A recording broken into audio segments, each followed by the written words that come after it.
Hello, everyone. This is Ex Bethelite here. And one thing that you'll notice in common with a lot of what we call cults is that the story of how it began, certain aspects of that religion are so far to the left that your general person on the street would not believe it. It just sound insane. It would sound like, why would anyone believe that? Let's take a couple of examples. Now, I don't know a lot about this particular church. It's called the World Mission Society Church of God. Long name. I think that train is coming again. World Mission Society Church of God. Now, I don't know much about it. Why would I categorize it as possibly a cult? Well, I'll bring the phone a little closer. Train is... You could probably hear the train going by. Well, the reason why is because it shares a similarity with a lot of other cults in that there is a very insane story about its origin and about what it is. So, for example, World Mission Society Church of God, I believe it's based in Korea, but they're here in the U.S., believes that God has a wife. Let me let this stuff sink in. God has a wife, and she is alive here on the planet. You can see her. She is a woman in Korea. This woman this living in Korea is God's wife, not just somebody that just says she's God's wife, but mention that's made about a woman in the Bible. They believe that this woman that is alive, a human in Korea, is the person that's mentioned. I'm not making this stuff up. Look it up. Those are the type of things where people say, how does anybody even join that? Oftentimes there's some kind of feel-good thing. There's love bombing, or the members of that church really, really wrap their arms around a person to the point where they just want to believe it no matter how crazy it sounds. Okay, let's take the Mormons for example. The Mormons are an interesting case in that a lot of their church's history, they'll tell you. They're not going to hide it like a Jehovah's Witness. They'll tell you. Joseph Smith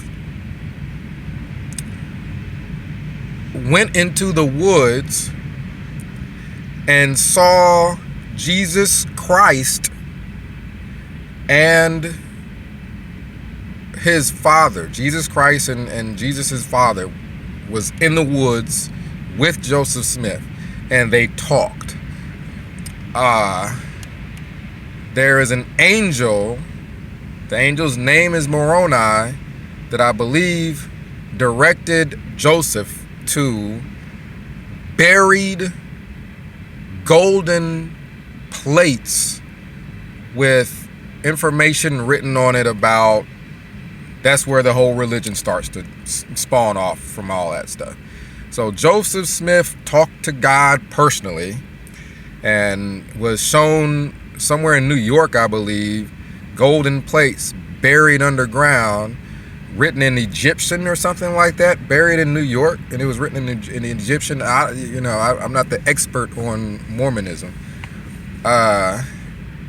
And they believe they get their authority not just from God, but because I think Melchizedek and all these other Bible characters literally appeared to them and said, hey, I'm going to lay hands on you and give you the authority that I had back when I was in the Bible. I'm going to give it to you now. I'm going to lay my hand. I'm going to really appear to people in this, and I'm going to... Wow. You know what I mean? I think Mormons in general are really nice people, and marriage is a big thing. Dating is a big thing. People want to date. They want to get married. They want friends. You get all that in the Mormon church. I don't think people really join it because of that story. That story's so far out there that I think people have so much fun at the Mormon church that and enjoy the people there. And there's nice people there that they just keep going. And eventually they just say, maybe it did happen. You know what I mean?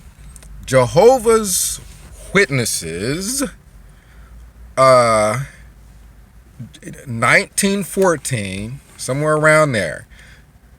This is similar to the Joseph Smith story where Joseph Smith goes off into the woods and talks to Jesus Christ. And what they would say, I believe God the Father, personally, he spoke to them. This is similar, but a little stranger. Jehovah's Witnesses in 1914, Jesus Christ came back. But he was invisible. You couldn't see him. Nobody could see him. And he then selected the Watchtower organization or the Jehovah's Witnesses to be his representatives on earth. The average person on the street is saying, wait a minute. So when you say invisibly, you mean, okay, so you couldn't see him, but somebody heard a voice that was an angel saying that Jesus has selected them, or Jesus actually came down and just no one could see it, but they could hear him.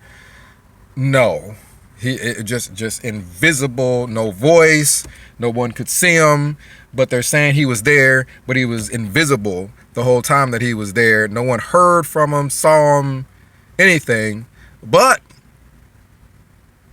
somehow they gathered that Jesus picked them somewhere around 1914 to be his earthly representative.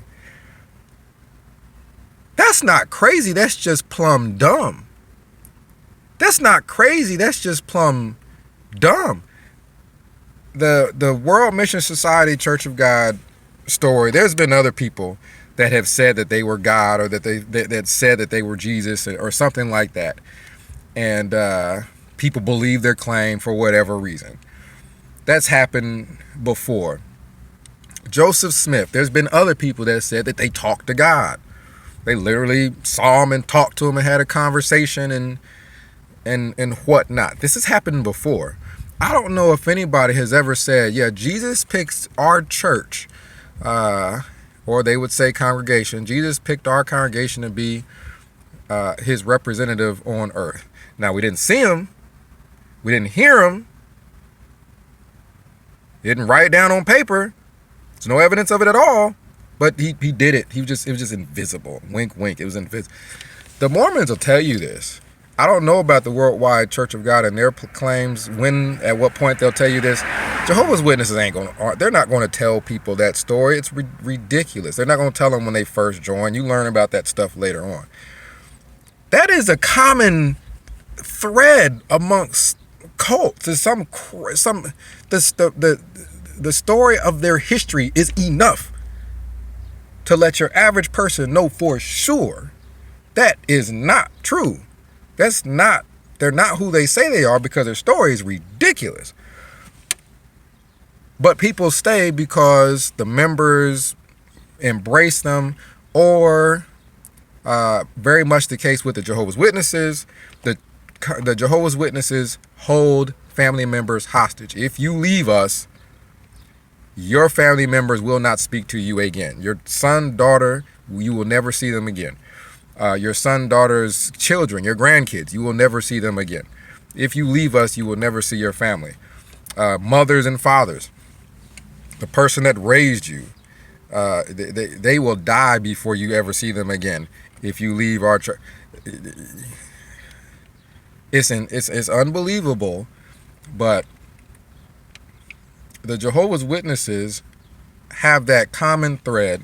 And I believe World Mission Society Church of God has shunning also, where these religions have to do it. Their story, as far as their origin, is so far out there. They have to separate you from people that don't believe it anymore, because they'll talk sense into you.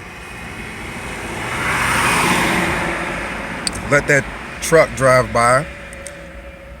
Not only do Jehovah's Witnesses have a story that don't even make sense, I guess they believe, well, there was a world war around that time, so Jesus must have picked us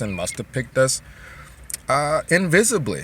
You know, it says something in the Bible about wars and reports of wars, so we just connect that to mean watchtower. And it's like there's no connecting. There's no 1 and 1 make 2.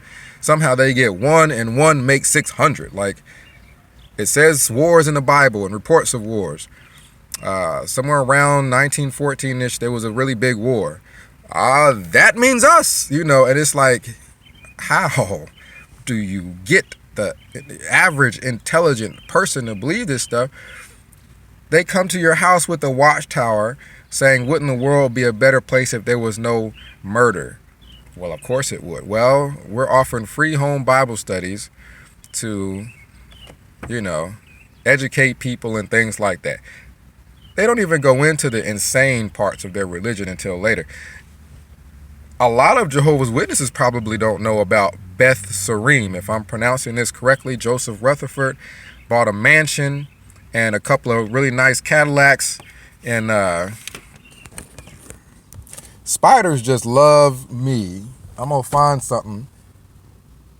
And I'll try to be nice, and I'll try to just, you know, shove him along. But he's gonna have to go. All right, I'm gonna leave him alone. The wind's blowing. If it blows it on me, I'm gonna flick it. A lot of Jehovah's Witnesses probably don't even know that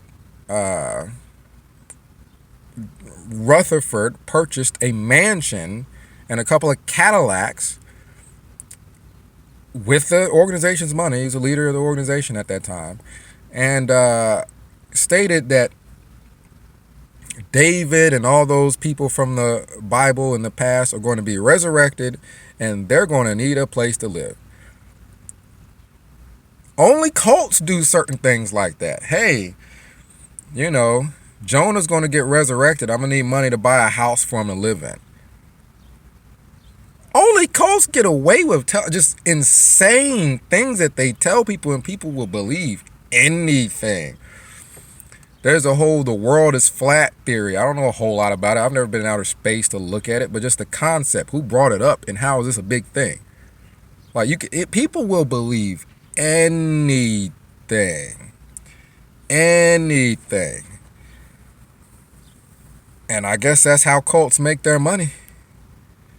You know, someone has to have the far out there sci-fi type stuff like Scientology and Xenu, and the stuff that we say. I'm telling you, if the world is around long enough for another civilization to come along after this and dig up all of our information, and they're going to be like, did they really think that there was some dude named Xenu, and there was this church called Scientology, and there's these Jehovah's Witnesses, and you know, Jesus picked them, but he was invisible when he did it, and oh my goodness, look at the stuff that these people believe.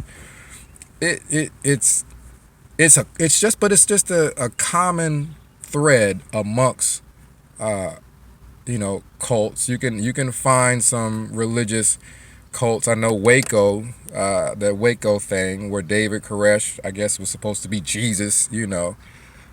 These are the things. This spider's got to go because he's just running all over the place. Find something big enough to make sure you don't get on me as I'm trying to move him. Where'd he go? He disappeared. That ain't good. He disappeared. I'm going to have to get ready to head to work. But this is something to think about. And yeah, look it up. Beth Serene, the House of the Princes. Of course, these people were never resurrected. Of course, Rutherford, you know, there's no one resurrected. He took use of that nice mansion and those nice cars because he's fleecing people. He was deceiving them, and it's unfortunate that people are easily taken advantage of like that. But again, this is X Wall Kill Bethelite signing out. About to head into work.